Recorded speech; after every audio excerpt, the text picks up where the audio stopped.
but are we good? You talk. That's a test. AC1 after COVID year 1.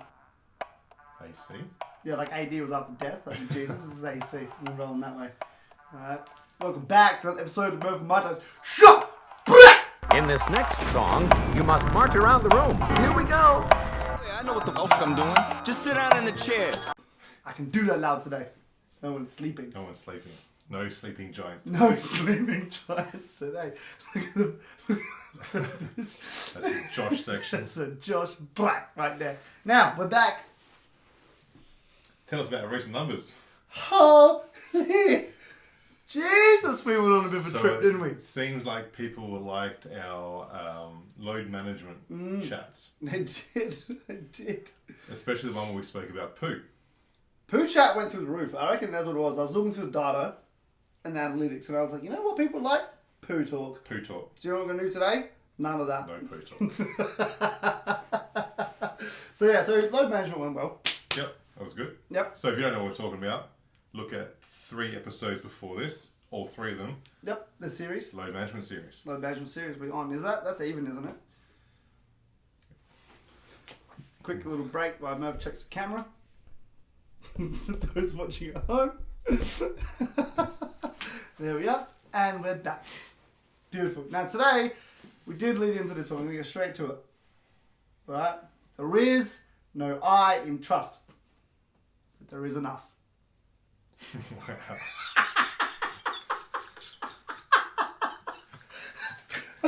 I was in the car on the way here and I was like, I'm going to bring it up. Did you hear that somewhere? Did you make it up? I just heard it in my ears. Yeah, right. I heard it in my head. Look. I need you to explain how that fits in here. So you're saying trust us? I'm saying trust us, and then I'm saying that us are going to talk about trust. Go. We're going to cut that and put it over there. Over there. Okay. You talk to me. So we've spoken about a few different things in context of this over our 41 episodes so far, and we're going to bring it in with more isolation today about trust in really in any industry. Yeah. But we obviously wouldn't talk specific to ours. Trust in our industry. Trust in the coaches you're going to potentially work with. I guess are we going to talk about how to build trust? Yeah, we can talk about whatever you want, but basically, How to build trust, how to look for someone trustworthy. How to basically recognise it, yeah. Yeah. Do you want to come back in now? I'm back after that little interlude. So basically this came up for us last week. It's come up a lot. Well, it's come up a lot, but in particular after our load management series, we put out the first 1 or 2, I can't remember which episode it was. But I was talking to athletes and some coaches actually about how do you implement such a program? You know, how do we implement wellness questionnaires? How do we look at taking RPEs? Whatever. It's cool. Here's how you implement it. Here's the implementation. Right? That's simple to do. Give me some numbers, whatever. But the thing is, the athletes have to trust you as a coach, and you have to trust your coach to be able to put the program together. Yeah. The trust is inherent in that, and the honesty and transparency, as to why you're doing things, what is going to benefit in the team setting, how we're going to come together as a team, coaching staff, administration staff, playing, playing faculty, players, to actually work together to get a outcome, which is why you're in teams. You want to try and succeed together. So the trust, I think, came up, it must have been after the first one, because then we did the second one, then we talked about it in the third one, right? Where, all right, cool, now the questions are, how do we build that trust? How do we then build that trust in coaches? How do athletes know to trust someone? Or what can they look for in a coach that is trustworthy? Yep. That they can then rely upon, and then vice versa. From a building perspective, and then a behavioural perspective. What things define trustworthy coaches? And I think we'll start with talking about, like, from a S&C perspective, or from a coaching perspective, what things identify trustworthy people. You know, what would cause an athlete to lose trust in a coach? Number one, which is, to me, the single worst thing you could ever have as a S&C professional is to have someone say, I do not trust what you're doing with me, or someone say to someone else, I do not trust that person running my programs. Yeah. You know, that's the huge thing. It's funny because I think getting trust initially is hard enough as it is, but to regain trust is near impossible. Near impossible. Near impossible. Like once you've lost, especially athletes, like because and the higher level that athlete is, especially when it comes to money. Like if these athletes are getting paid, even at small amounts, or something big is on the line, like they're trying to break into semi-professional, professional, even college, Elite, something like that. If you break that athlete's trust, and again, this is for everyone, but obviously I'm talking about athletes at the moment. To regain that person's trust, when you put something on the line like their career, you can pretty much kiss almost your career goodbye. With that person. Maybe even more than that, because Depends on who they talk. Depends on who they talk. But yeah, definitely with that person, absolutely. You know, and you do it with enough people, then you kiss your career goodbye. Done. You know, then word gets out. Unfortunately, our industry, unfortunately, it's very small, and word gets around very quickly, especially with social media. You don't want your name in that bad column, the untrustworthy column. No, you don't. Because it stays there. It stays there. Little black mark. Yes. Little poo mark. Get our numbers up just for that in there. Right. Little skid mark. A skid mark. Alright. So, talk to me. I'm interested. I thought you were going to say something. No, I think we're going to go on the same topic right now, so you bring it in. I was going to say, how do you initially build trust with your athletes when you get into a situation? Exactly what I was going to say. So the story I would say, I may have mentioned this at some point before on the cast, but when I first started in sport as coaching, so this is with Woodville back 2013, 14, I was trying to get into the NBL 1, Premier League, but ABL 1 back then, Premier League, and now NBL 1. I was trying to get into that, and the head coach said to me, Corey McLean, he said, "Oh look, these players are not going to trust you because all they think you're here for is for yourself and for getting into something else afterwards. They don't think you're going to be here for them. You're going to need to earn that somehow." I'm like, okay, cool. Thanks for the heads up. I sort of figured it out anyway, but now I know for sure. Cool. Yeah. So what I thought I'd do was how do I make them understand that I'm here for them? And for me it was be there early every session, be attentive every session, like to put everything, all distractions away. And then what I thought I'd do is find out who the head honcho on court is. Like not necessarily captain, but who's the one that everyone looks to, who's the one that everyone listens to. I guess they're typically going to be the vet. Who is that? I found him, Adam Miller at the time. And I said, "Hey mate, after the training, can we sit down and I just want you to run through all the plays for me and talk to me about your game, talk to me about you specifically, talk about the team, just spend time." And for an hour after training, we sat there, pen and paper, he was just writing everything down. From that, so that was probably about the 4th or 5th session into this pre-season. From that point onwards, he's like, "Cool, just by that, I know you're interested in more than just yourself. You're interested in me, you're interested in the team." Now that filtered down very quickly. When I said something, he would back me up and get the team to do it. Yep. And from there, everyone else is almost like that social proof of, as he's saying it, that means everyone's going to listen from there on. So that was good. And that's pretty much how I went into the Sixers as well, with now having that information and experience. When I first walked in, Joey said to me, "Look, you're Creaky's mate. He's helped you get this role. Everyone's going to be, is he really that good, or is he just Creaky's mate? Work it out yourself." So he sort of put me out there and said, this is up to you now. And I pretty much did the same thing. I spent time with every player at that point, working out how I can do things to help them specifically. Took time out of my own time, out of training time, to make sure that they knew I was there for them, not just for myself. And that worked again. It worked very well. So that's probably my biggest thing is, to gain trust, you need to prove that you're not there for you. Yep. You're there for them and their benefit and their performance and so on and so on. Yep. I take it as a mutual partnership. Yeah. You know, like I take it as a, you know, you might be there for you because obviously you had goals and you've got Yep. dreams, you've got to do things. And I'm sure they know that, of course. And they know that, right? And so it's I'm not here at the expense of you. I'm here together. Like, you're here for me, I'm here for you. If we work together, then we can all move towards NBL 1, NBL. That's actually one thing I'd say to my clients, like just any client these days. They say, one thing I can promise you is I'm going to give you everything I've got because, number one, it looks good for you because you're getting what you want, number one. And number two, it looks great on me and I get more business. Mm-hmm. So Exactly. think about it that way, is not only do they get the results, they're happy, they can tell other people they're going to keep coming back to you, but you look good yourself. You're getting good results. People keep coming back to you. New people are coming to see you. It's a win-win either way. Build. Word of mouth. Yeah. Word of mouth. And that's that trust thing, you know. Yeah. And I think it's the very essence of building trust is understanding the why of the people you're working with. Whether that's the coach, whether that's an athlete, whether that's an S&C coach. When I talk head coach, I'm talking head coach.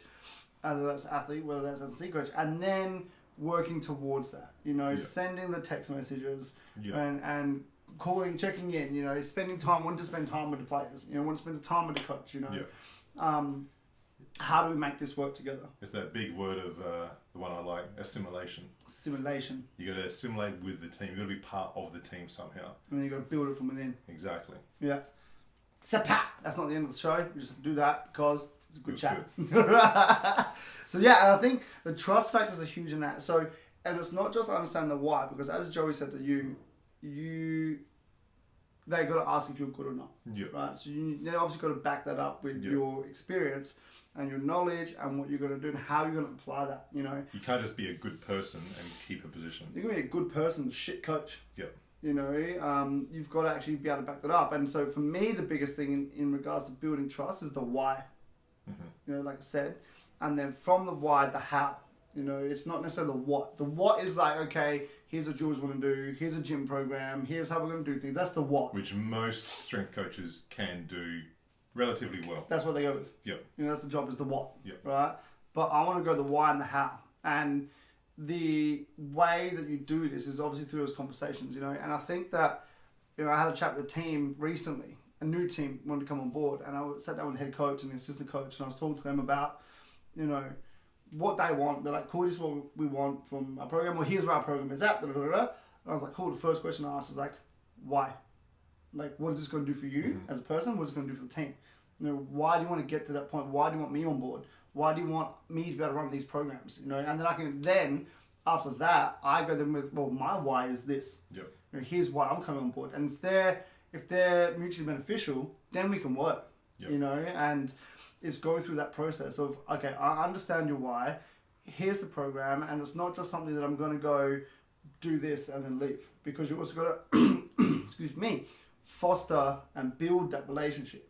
You know, how to build trust in any relationship is the same thing as how you build trust in a client-athlete relationship. One thing I was told, I can't remember what course this was, is to have a successful relationship, you need 5 goods for every 1 bad.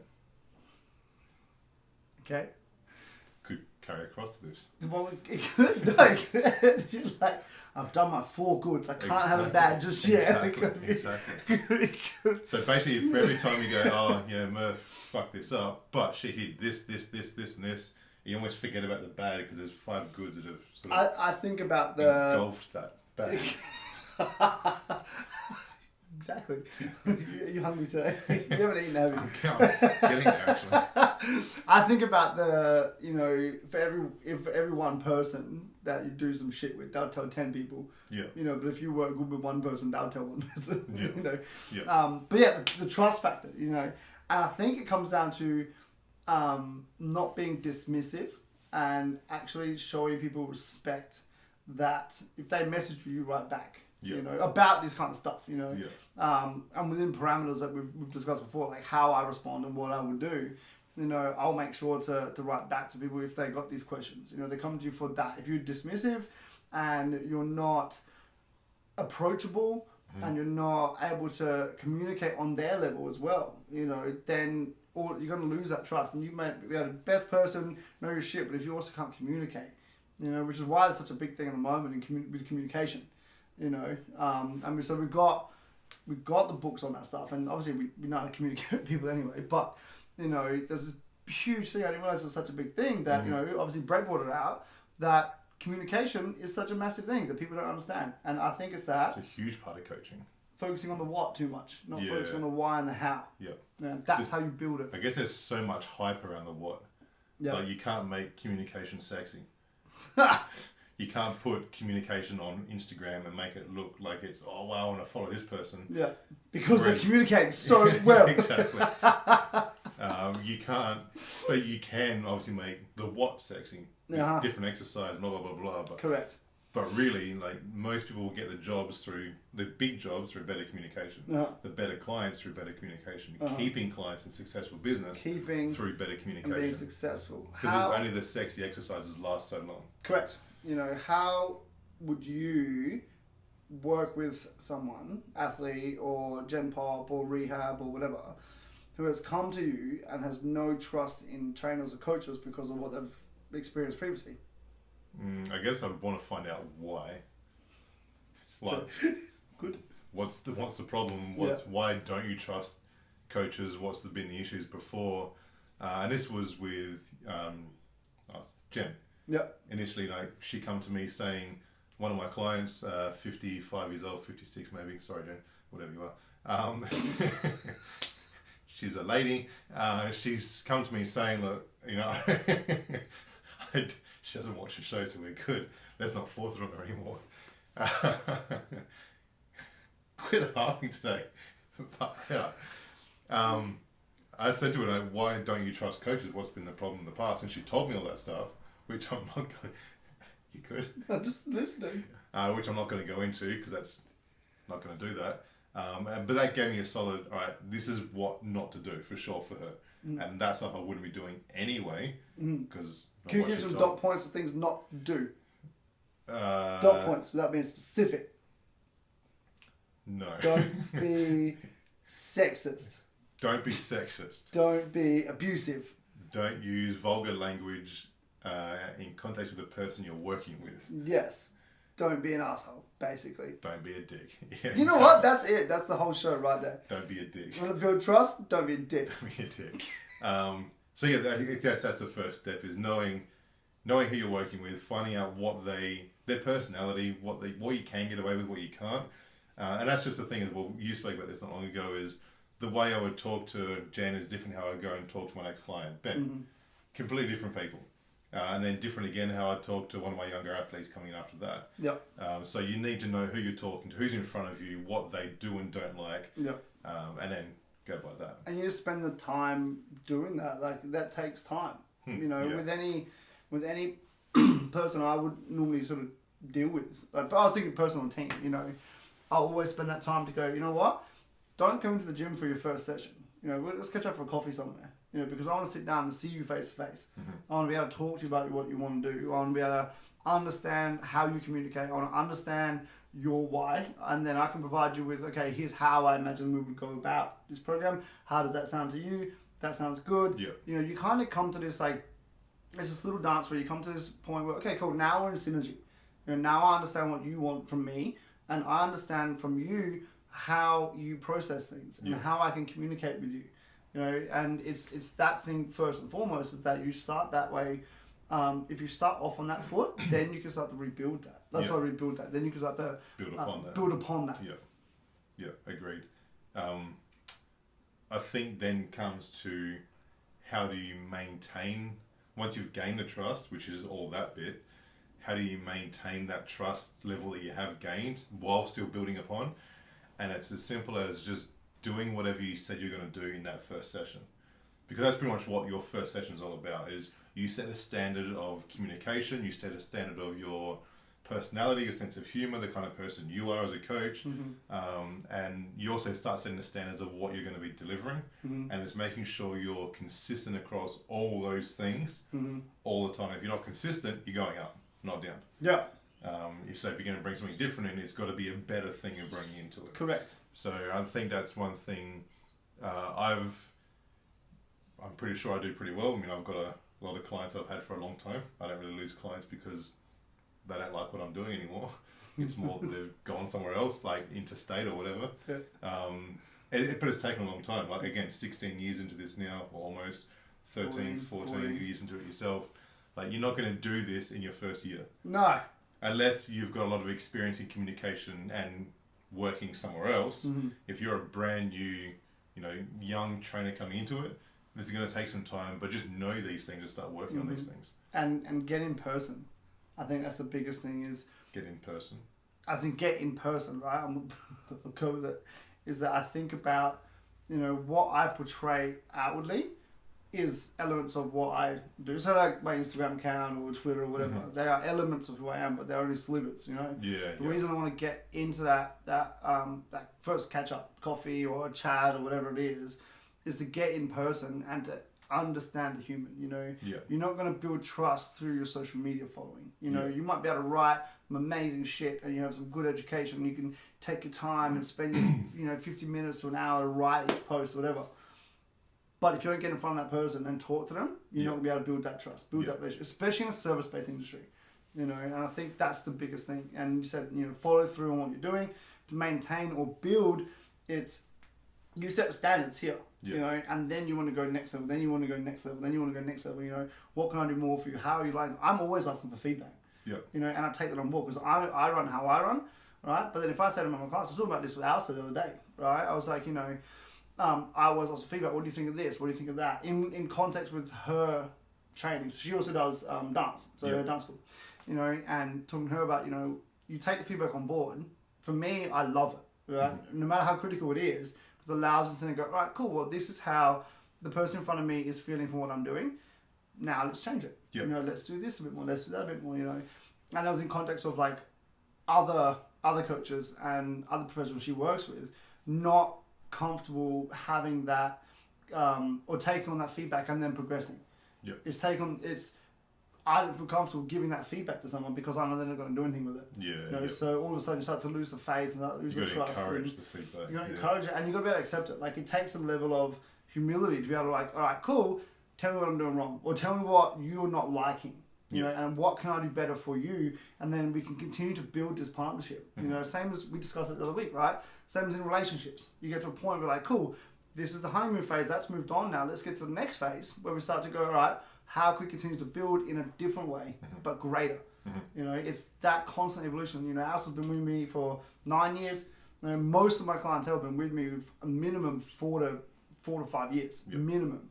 Members, clients, whatever. And it's that constant, they trust me to provide them what they need.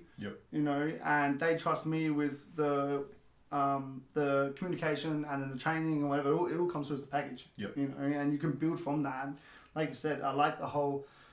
You maintain it by keeping your standards, but then you build upon it by building upon the smaller things, the finite details. Which then you have to maintain those. You get to that point. It's just a constant evolution of how that person likes to be treated or what's happening with them.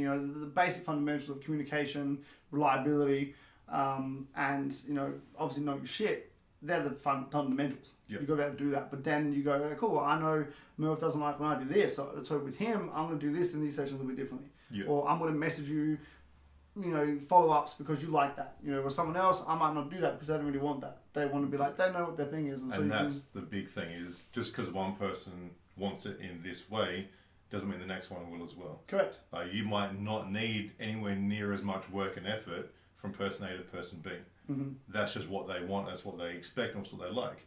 If you did put that much effort in, they'd be like, you're smothering me, it's too much. Correct. I can't handle this much pressure in my training, they're gone. So you got to, even though you're evolving up with maybe the amount of service you're giving, if it is the amount of service, that needs to be tailored to the individual you're working with. And then they trust. That's when the trust comes. Then they trust that, okay, cool, well, I can give feedback to Murph, and he's going to build on it, he's going to take it on board. I feel comfortable having this open communication and this transparency in what I'm doing as my service provider. Because you can be cut any time. That's what I think about, Anytime. Anytime I can be like, you know what, done. And one of the biggest things that would absolutely devastate me would be if someone went to another gym and was like, I don't trust Josh to run my programs. That would kill me. You know what I mean? Like that would absolutely fucking kill me. So That's what I'm like, for me, it's about like building that, continuing to build that. Like I love the community, I love the people, and I want them to trust what we're doing. So then we can actually build upon what we're doing now. Yep. You know what I mean? So that's how I think about that. Is that it? We're going to second fist bump. So, there. See you next time.